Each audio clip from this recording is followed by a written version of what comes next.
Hello everyone, Blueknight here and welcome back to another Ratchet & Clank Rift Apart video. So the Ratchet & Clank Rift Apart State of Play happened the other day, delivering about 16 minutes of brand new gameplay for the duo's latest adventure, alongside the absolutely cute announcement that Among Us will be coming to the PS4 and the PS5 later this year with exclusive Ratchet & Clank themed cosmetics. And I don't know why, but there's just something so funny about Clank watching Ratchet drift into space because he was acting a bit sus. But anyways, as promised, today we're going to be breaking down and analyzing everything we've seen from the new Rift Apart demo. Well, actually, it's being divided up into 3 parts, so it doesn't become one overly long video. Which this video is still going to turn out pretty long, but it's going to be significantly shorter than the video was originally going to be. The first part, which is this video, will be focusing on Rivet's portion of the latest footage, while the second video, which should be arriving in a few days, will focus on Ratchet's portion of the demo, and then the third video will go over some of the extra features and locations that were quickly shown at the end of the demo. Now do keep in mind that everything you see here in this video is a mixture of gameplay and cinematics. There are no pre-rendered cutscenes to be seen whatsoever, in case you were wondering. Everything is done in-engine, and that alone is impressive. So without further ado, let's get started breaking down Rivet's gameplay for Rift Apart. Right out of the gate, we're greeted to a cutscene where we see Rivet doing something with this infobot in her home base on planet Sargasso. This little bit comes from the character card Insomniac released on their Twitter page recently, and it's also implied later on in the demo as well. The infobot, which I assume Rivet managed to snag from Nefarious, starts sending out a distress signal to one of Nefarious's troops, which almost immediately starts tearing into her base in an attempt to reclaim said infobot. But rewind a little bit. Clank is, for some reason, not standing up. Instead, he's in a position like he would be when he's on either Ratchet or Rivet's backs. Sure, Clank did do this in the original game, but he didn't stay like this after he woke up. And when this nefarious bot shows up and sucks Clank away, he is still in this position. Same thing for this instance when Rivet wrecks her ship later on in the demo. So I'm not too sure what's going on here. Maybe it has something to do with this whole trust no bot translation on her character card, but this might just be referring to Nefarious and his troops,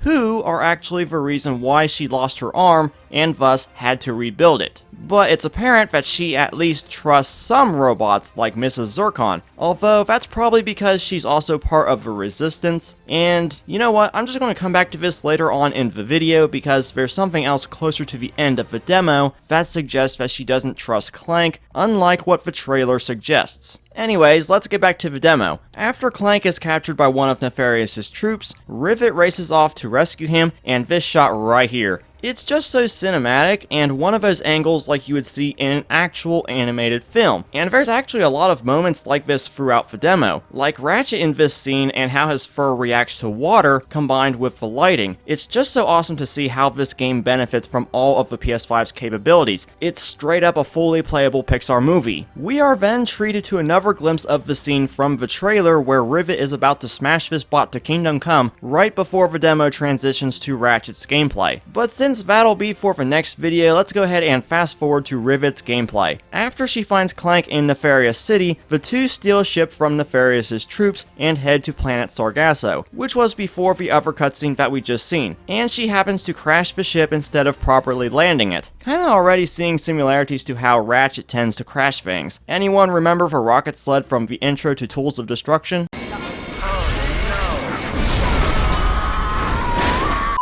Now, when Rivet and Clank exit the ship, we're instantly greeted to this absolutely beautiful view of one of Sargasso's forests. The light shining through the trees and bouncing off the wing of the ship, it's perfect. But we're also shown 2 new items in the heads-up display, or the HUD for short. Well, they're not actually new, they're just moved around a little bit from the reimagining. The mission, or objective bar, from the reimagining, which showed up at the top center of the screen, has been moved over to the right of the screen, almost in the same vein as Marvel's Spider-Man, which Insomniac Games also developed. And then there's the location indicator, telling you what planet or area that you're currently in. In the reimagining, it was located on the bottom right. In Rift Apart, it's now on the bottom left. Moving on, Clank's wondering where Rivet's taking him, which we kinda already know where from the earlier cutscene that we looked at. But before we get there, Rivet has to help out her friends, the Morts at the Gelatonium factory. Now, as we get into the combat section, we immediately notice that Rivet has access to a burst pistol, just like Ratchet. But this is something I'm going to come back to in just a moment. After Rivet takes out a few enemies, some more heads-up display items appear, and I'm liking the new color scheme and design of all of them compared to the last demo. The health and its accompanying experience bar are now over in the top left corner, as opposed to being in the center like in the reimagining and all the other games that came before it, which was probably a good idea so it wouldn't become as intrusive, and also because this is where the health indicator is located in Marvel's Spider-Man. The weapons icon, ammo, and experience bars have been moved over to the top right corner of the screen rather than being on the top left corner like it's been in previous games, with the respective weapon's current upgrade status residing right next to the respective icon. In this case, the burst pistol is at level 2. And finally, we have the bolt and raritanium counter. It is now located on the bottom right side of the screen as opposed to its typical location at the top right side of the screen like it's been in every other game in the series. Just a little bit further, we can see the level start to open up a bit more, and we can see some troglosaurs grazing on some nearby plants, and it's such an amazing thing to see. It's no Jurassic Park, but I'll gladly take it. As we pass through this archway, we can see some various creatures speeding by, along with another one of Nefarious's troops, as we see another absolutely beautiful view of Sargasso's open environment. We then head over to Mrs. Zircon and mine the ray trace water reflections. I can't forget about those. Jokes aside, Mrs. Zircon in this game isn't the blaster-happy symphonoid that we've come to expect from the series. In this dimension, she's been given her very own personality, which honestly brought a smile to my face, and I never thought I would even say that after hearing the Zircon so much in the reimagining. Resistance?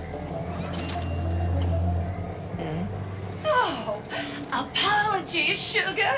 Ms. Zircon is still new to all of this espionage. It's definitely a way better use for the character than how past games did her and the other Zircons, which I do hope they get a similar treatment. And looking back to that area in the trailer, it seems like that Mr. Zircon is hosting his own battle arena, which does sound like something he would do in this dimension. But let's get back to Mrs. Zircon. She is our new weapons vendor we can see scattered throughout the game. Instead of going to an all-new screen to deal with our weapons, ammo, and raritanium upgrade purchases, it's all done in real time without breaking up the gameplay. Very nice. Here we can see several options including health and ammo refill, the topiary sprinkler, which we get a clear view of on screen, as well as seeing it in action again later on, and you can also test a weapon before you purchase it if you like. And the description reads, "Have you ever wondered if your enemies would look better as tasteful garden sculptures of the annoying kind? Wonder no more." You can tell the guys over at Insomniac always have a fun time doing this kind of stuff for the crazier weapons, and it's honestly really appreciated. Next up is the Ricochet. Not sure what this weapon does, but if I had to guess, it's what we've seen Ratchet using in the recent gameplay trailer, where we see this plasma-looking ball continuously hitting an enemy over and over again. This weapon's description reads, "A surefire way to make your enemies see stars." And by the looks of it, certain weapons will be locked until you get to a certain point in the game, but this has been a staple in the Ratchet series since the beginning, although I believe this is the first time it actually shows them to you before they're actually unlocked. The burst pistol. According to this vendor, it shows that we already own it, indicated by this checkmark right next to it. And the same thing applies to some of the other weapons that we have in our arsenal. The description for this one reads, "Fire single shots of hot plasma with great accuracy," or a steady stream with slightly less accuracy. The Enforcer,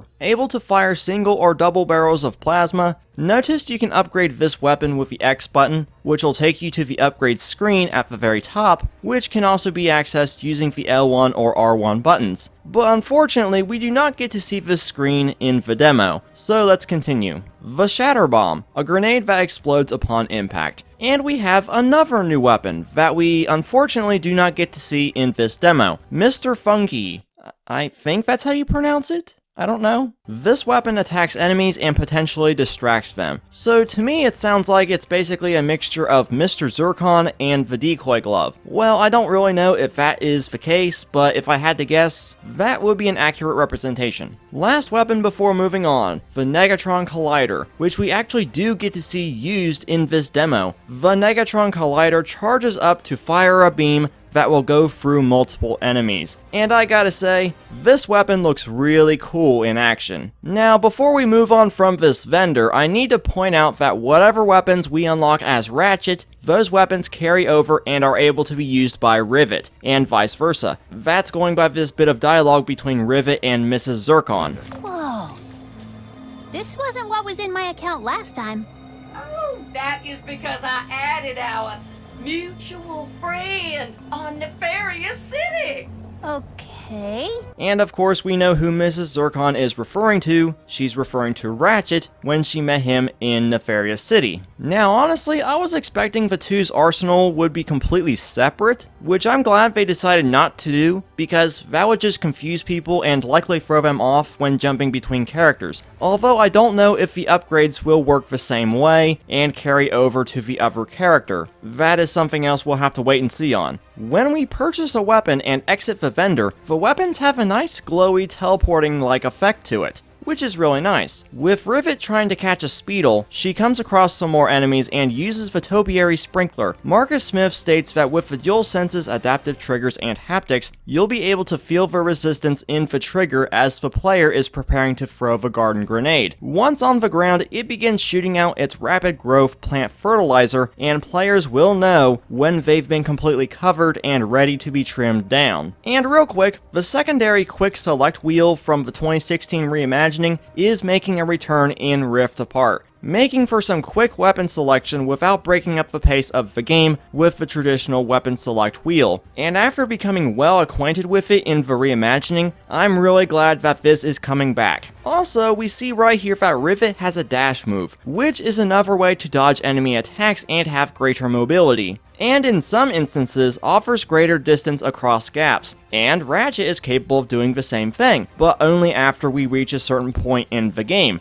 But more on that in the next video. When we get to the inside of this cave, we see a rift close in on itself, preventing us from getting inside and to the Speedle. Luckily, the rift tether can open them right back up just by hitting them with it. These types of dimensional damage are known as pocket dimensions. What a pocket dimension is, it's another entire level that we can just walk right into, serving as a bridge between worlds. Well, at least that's what I could gather from the demo. I could be slightly wrong on that. Now later on at the end of the demo, we see that some of these pocket dimensions are optional things we can do throughout the story. Oh hey look, there's a balloon of Big Al right there. But some of these pocket dimensions, like this one, I believe are required to progress through the main story. I mean, how else are you going to catch this Speedle? You have to go through it. And the transition is so smooth and simultaneous, it's perfect. Same thing for when we exit the pocket dimension and back to Sargasso. But before we go there, let's rewind back to the start of this pocket dimension. We see Raritanium clusters right here. They're different in appearance compared to the reimagining, and some of them can actually be found in crates. Looking at Ratchet's gameplay, we then find Maynard, the Mortis helper bot, and we gotta follow it back to Sargasso, but we gotta hit the Speedle's nest in order to make it pop out and ride it, which is another way of getting around this planet much faster than on foot. And riding under the Troglosaur, gotta admit, that's pretty cool. And then finally, Rivet and Clank, that still sounds pretty weird, arrive at the Gelatonium factory where we once again encounter Goons for Less, who actually rebranded their group from the original name, Thugs for Less. I don't know, but I'll probably never get used to the new name. Never did understand what was wrong with the original name, but alright. Now I will say, I did get a kick out of these guys in this cutscene, like I have in past games, but their new accents I think just winds up making them even funnier than they've ever been, which is a good thing. We didn't follow that Lombax and his Robopet across dimensions just to get stopped by some fuzzballs. So you got like 9.5 seconds to tell us where they're at. 1. And now I kinda wanna see their leader make a return, because he was the absolute highlight of their original debut game. And I feel like Rift Apart would continue to make good use of him if he returned. So you two hit the road and don't bother trying to find me, cause I got wind. I'm like the wind. You never know where I might show up next. And I blow hard, and I can be cooling on a warm summer day. Well, you get the idea. Goodbye, morons! Now, when the gameplay resumes, there's an interesting set of lines between Clank and Rivet. I'll play the clip, but it's a little hard to hear due to Marcus Smith's narrating, so you'll have to listen closely. By Dr. Nefarious to attack Ratchet and Clank, and are now also trapped in Rivet's dimension. Here's another new weapon. The Shatter Bomb is a frag-type grenade that deals a lot of damage to your foes. Clank tells Rivet, see, they are looking for Ratchet, I am telling the truth. And Rivet comes back with, whatever Bolts, I'm gonna save my friends. Now this circles around to the trust no bot thing I mentioned earlier in the video. I mean, it makes sense why she wouldn't trust Clank, because think about it, robots like Nefarious are why she lost her arm to begin with. So naturally, she's not gonna want to trust them. Well, maybe except for Maynard and Mrs. Zircon anyway, because, you know, they're friendlies. Clank on the other hand, she just met, and would probably need to earn her trust before finding Ratchet. And that is going to be interesting. But anyways guys, that's going to do it for this video for Rivet's portion of the recent Rift Apart State of Play demo. Boy, that was a lot to unpack, but we've gone 8 months without seeing anything for this game, and this gameplay drop was totally worth it. So yeah, if you guys stuck through the whole thing, thank you all so much for the awesome support, it really means a lot to me. And to think I'm not even done yet, because there's still 2 more videos left of this breakdown coming within the week. And you guys are not going to want to miss them, so be sure to hit that subscribe button and the bell for when those videos go live. Also, be sure to drop a comment down below about what you think of the game so far. If you've got a theory, those are accepted as well. I really enjoy reading them. And once again, everyone, I've been Blueknight, and I'll see you all back here next time.